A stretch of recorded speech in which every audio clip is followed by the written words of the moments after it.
HDFC bank के तिमाही नतीजे आ गए हैं। नंबर्स तो पहली नज़र में काफ़ी दमदार लग रहे हैं, लेकिन क्या एक लॉन्ग टर्म इन्वेस्टर के लिए भी कहानी उतनी ही अच्छी है?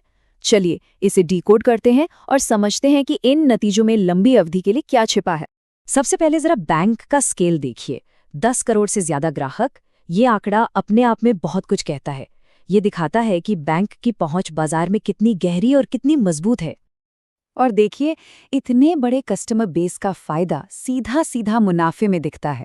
इस तिमाही में बैंक ने 18,700 करोड़ रुपए का नेट प्रॉफिट कमाया। ये पिछले साल के मुकाबले 11.5% ज्यादा है, जो साफ दिखाता है कि बैंक लगातार ग्रो कर रहा है।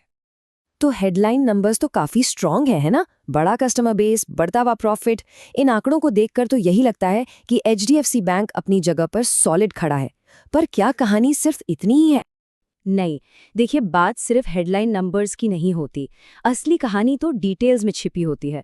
और जब हम थोड़ा और गौर करते हैं तो दो बड़े सवाल सामने आते हैं, जिन पर मार्केट में इस वक्त सबसे ज्यादा बात हो रही है। पहला सवाल है क्रेडिट टू डिपॉजिट रेशियो यानी सीडी रेशियो को लेकर।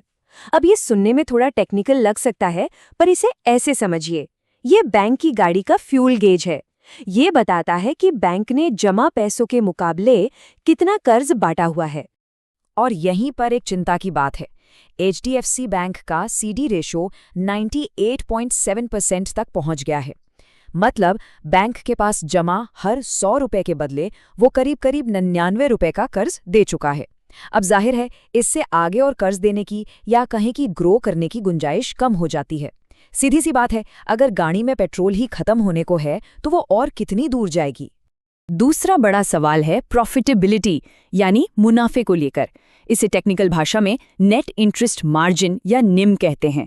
आसान शब्दों में ये वो फायदा है जो बैंक अपने दिए हुए लोन और ली हुए डिपॉजिट पर ब्याज के फर्क से कमाता है। और चिंता की बात यह है कि ये मार्जिन फिलहाल बैंक के अपने ही पुराने स्टैंडर्ड से काफी नीचे चल रहा है।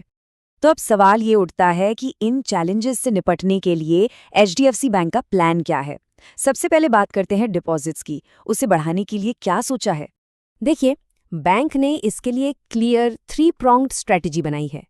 इसमें वो अपनी पुरानी ताकत का इस्तेमाल भी करेंगे और साथ ही नए ग्राहक जोड़ने पर भी फोकस करेंगे। पहला कदम, अपने विशाल ब्रांच नेटवर्क का पूरा फायदा उठाना। देखिए, बैंक ने पिछले कुछ सालों में हजारों नई ब्रांच खोली हैं। अब किसी भी नई ब्रांच को जमने में, मैच्योर होने में थोड़ा वक्त तो लगता है, लेकिन जैसे जैसे ये पुरानी होती है, ये डिपॉजिट खींचने वाली एक पावर हाउस बन जाती हैं। तो बैंक को उम्मीद है कि अब इन ब्रांचेस से रिजल्ट्स दिखने शुरू हो जाएंगे। दूसरा तरीका है अपने मौजूदा ग्राहकों के साथ रिलेशनशिप को और गहरा करना। बैंक के सीएफओ ने क्या खूब बात कही कि अगर कोई कस्टमर बैंक से होम लोन लेता है तो वो अपने अकाउंट में एक नॉर्मल कस्टमर के मुकाबले 5 गुना ज्यादा पैसा रखता है। तो बस बैंक का प्लान यही है कि अपने ग्राहकों को ज्यादा से ज्यादा प्रोडक्ट्स बेचे जाएं, ताकि वो अपना पैसा कहीं और नहीं बल्कि एचडीएफसी बैंक में ही रखें। तो ये तो हुई डिपॉजिट की बात। अब आते हैं दूसरे बड़े सवाल पर। बैंक अपना मुनाफा यानी एनआईएम वापस पटरी पर कैसे लाएगा? इसका जवाब बिल्कुल सीधा है, अपनी कॉस्ट ऑफ फंड्स यानी लागत को कम करके।